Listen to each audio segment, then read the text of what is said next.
Hello, Internet. I am Pastor Recoil, and welcome to my parish.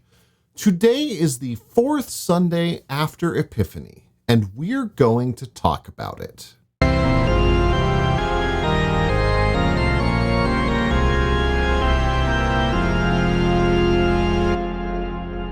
Welcome to Pastor Recoil's Parish, where I talk about some things that you may not have heard about in church, either because it's not quite appropriate for all audiences or it just isn't something that's easy to talk about in a sermon. Today's readings for the fourth Sunday after Epiphany are Micah 6, 1 through 8, Psalm 15, 1 Corinthians 1, 18 through 31, and Matthew 5, 1 through 12.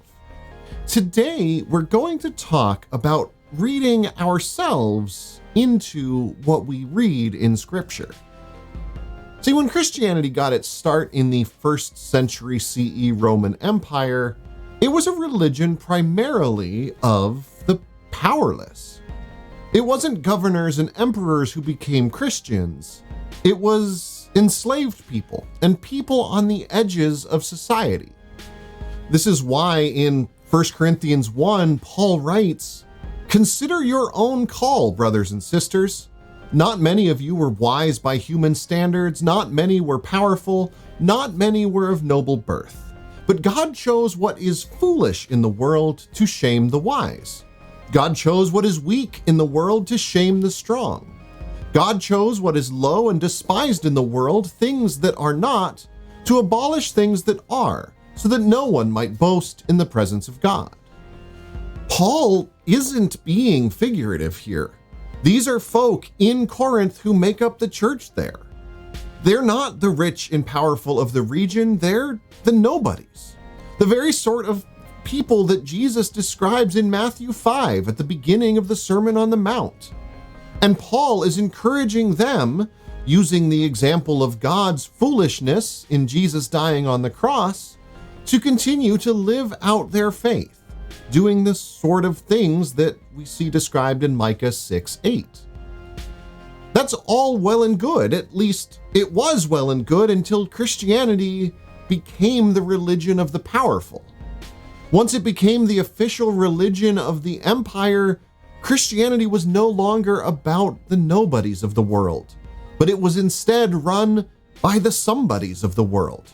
A process that became even more obvious as the centuries went on.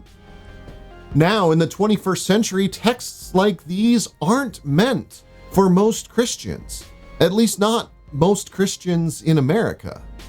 We are the powerful, the wise, the strong, and so forth. And it's easier for us to boast about our traditions, our morals, and so on, than it is to boast in the cross of Christ. And so we do boast in the presence of God. But we still want to read ourselves into the text. We still want to hear all of these good things as being for us.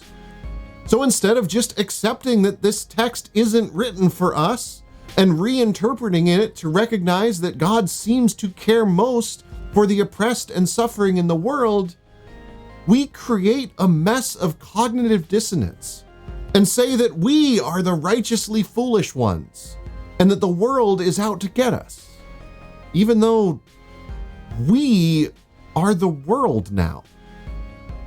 Now, part of this is where the Christian persecution complex comes from. We want to read all of the blessings that are in the text as being for us, and one of those blessed categories are the persecuted. So when we read scriptures written to people experiencing persecution, we create a worldview in which all of those things apply to us, especially if they don't.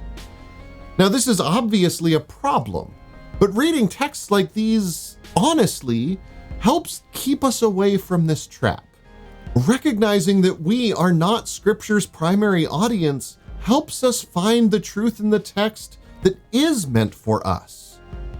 And it means that we don't have to create situations that don't fit with reality in the name of making ourselves the main characters of God's story. So if you want to see more content like this, check out the links to my right, or click the logo below my face to subscribe so you'll know when my next video comes out.